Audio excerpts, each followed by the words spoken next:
Hey guys, it's Pete and Roxy here. Today we're going to talk about relationships while you're on a spiritual awakening journey.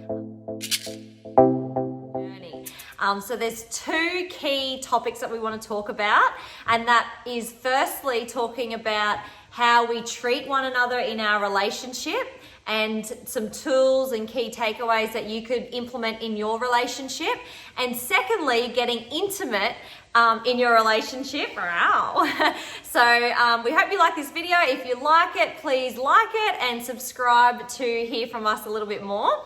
So we've been together 10 years and our relationship at the very beginning was not of a spiritual nature. We awoke last year and we realized so much in our relationship and how much we could progress by supporting one another and communicating with one another and also supporting each other intimately as well. So first we'll talk about how we treat one another. And we've had to learn this to be smooth sailing and be in flow and in balance. So before we always spoke to each other nicely, but we soon learned that it was one of the keys for ascension, obviously being the observer of how you're treating one another and just being kind and compassionate, knowing that each other was going through like an emotion or processing something. But yeah, day-to-day life, what's an example? Well, I think small little standards that we implemented in the beginning helped us to stay strong. Like, almost never that I can think of swearing at one another, almost never projecting, guilting, keeping points, keeping score, playing games, all of those sort of things early on. We were aware of those if they came up or crept in, and we were like, and we'd say to one another, listen, I'm not going to do that to you. Can you not do that to me? Sort of statements over and over, but basically bringing things to one another's attention that might have been bad habits from past relationships.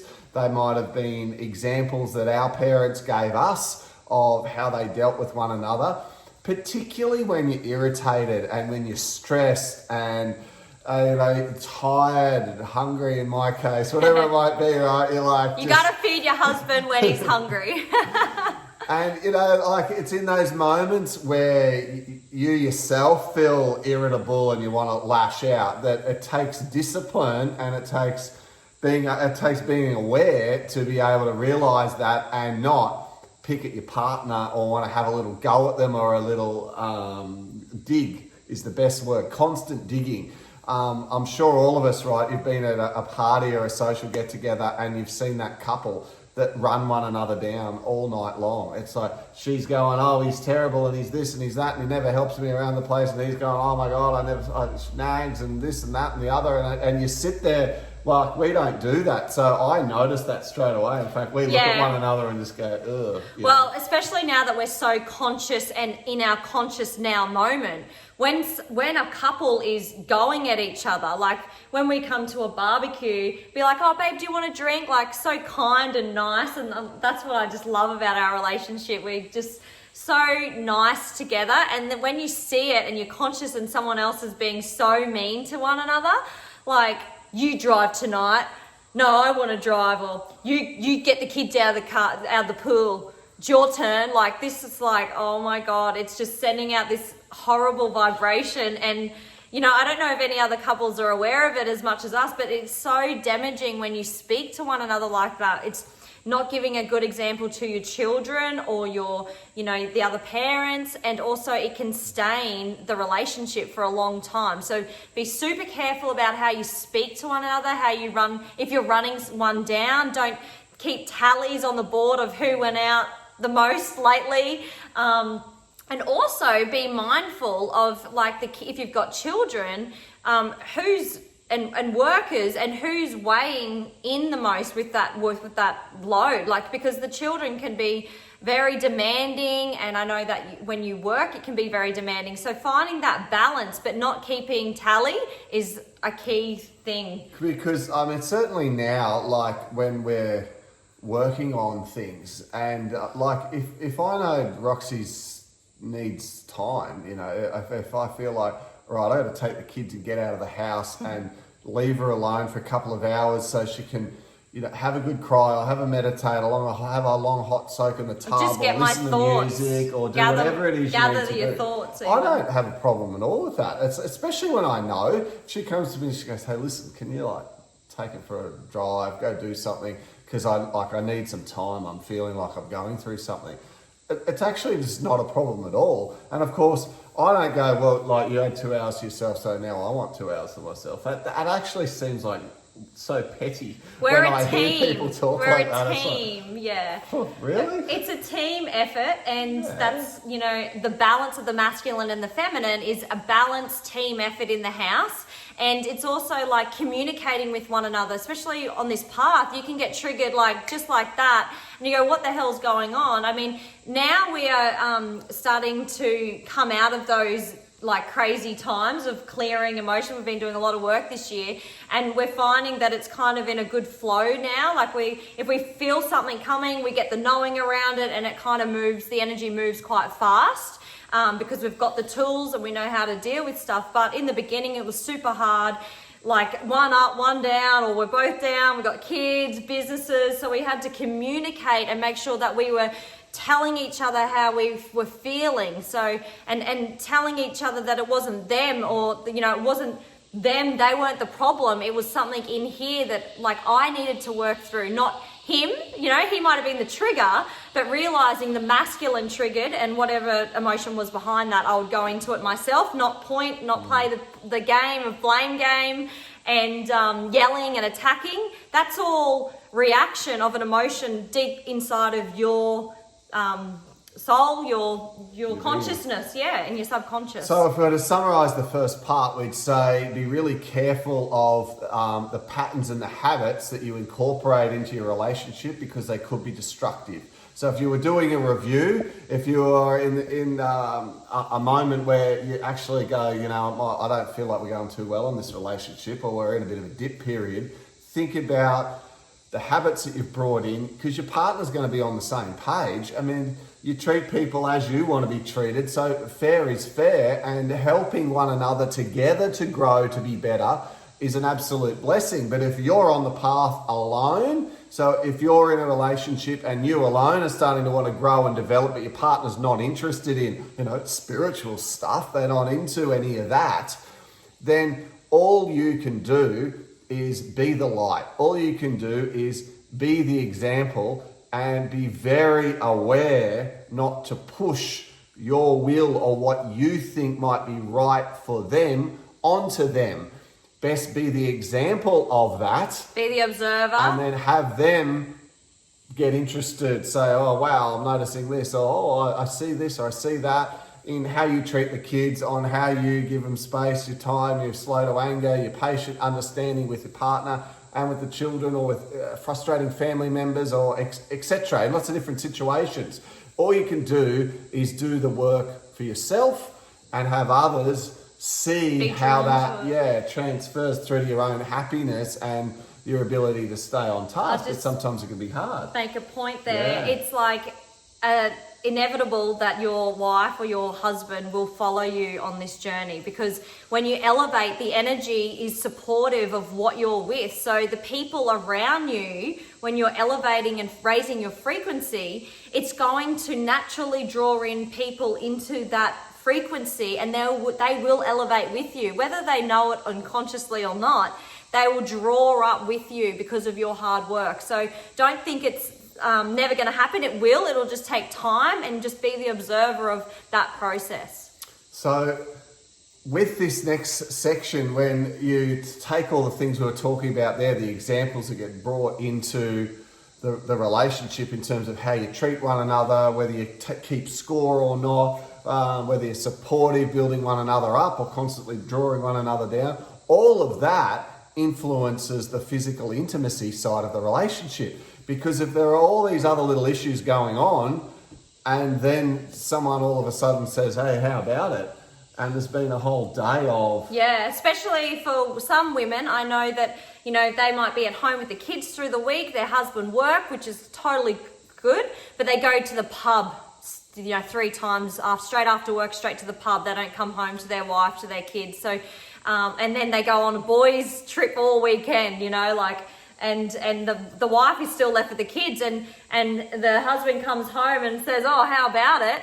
Well, for me, sorry, I'm not interested in you because I feel stressed, I've been drained with the kids, and you chose yourself all weekend, and this is a team effort. So you can see how resentment starts creeping into relationships and intimacy gets interrupted. I mean, at the very beginning of our relationship before kids, it was good.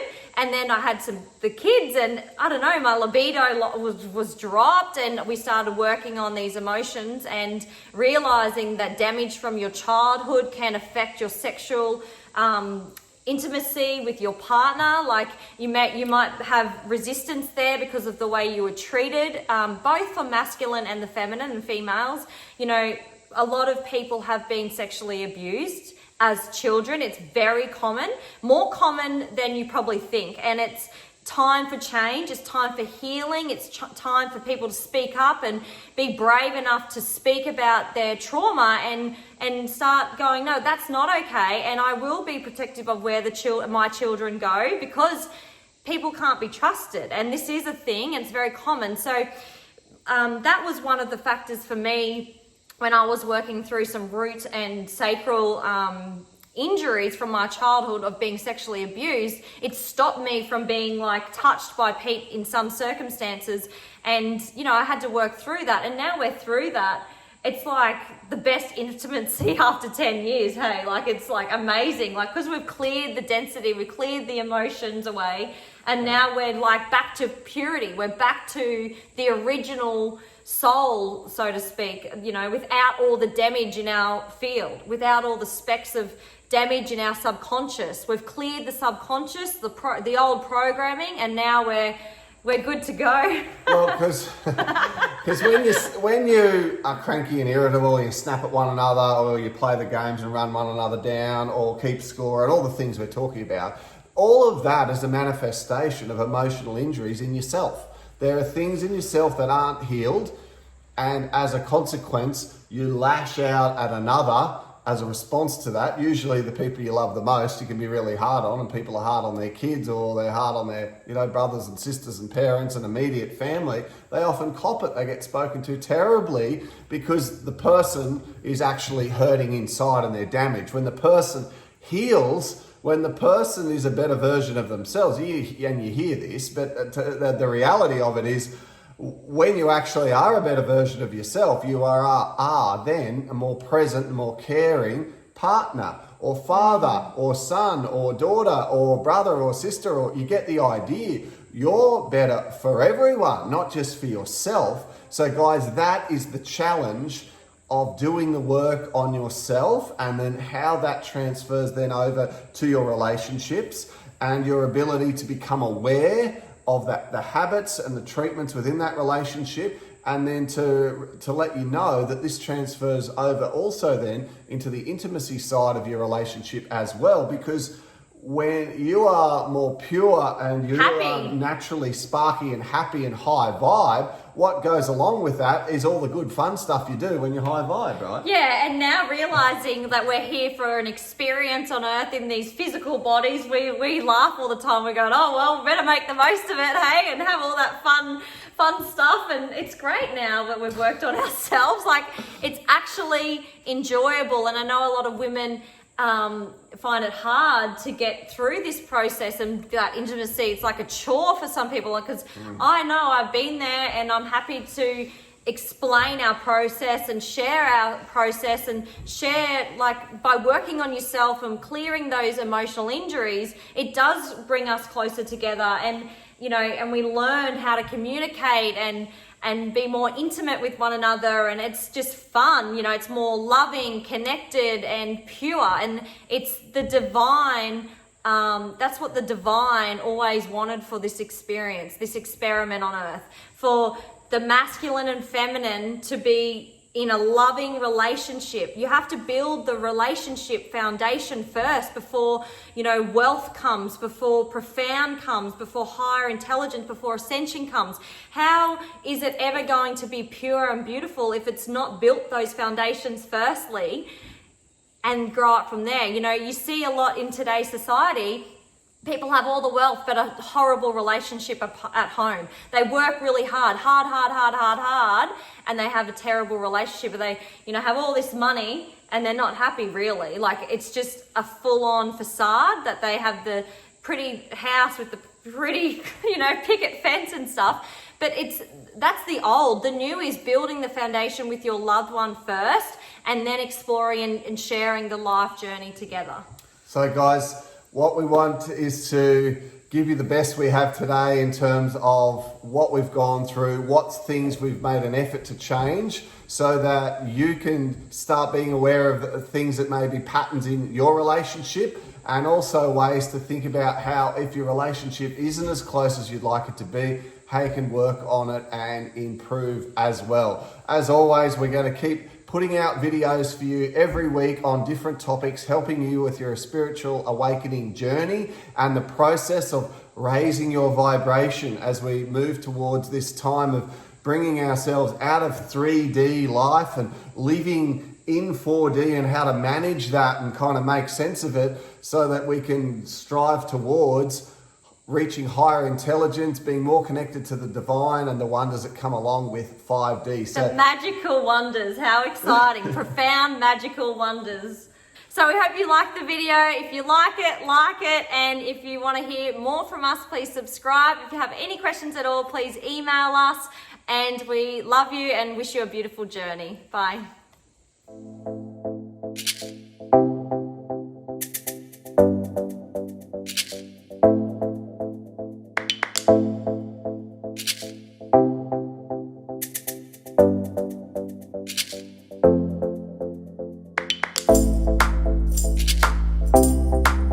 You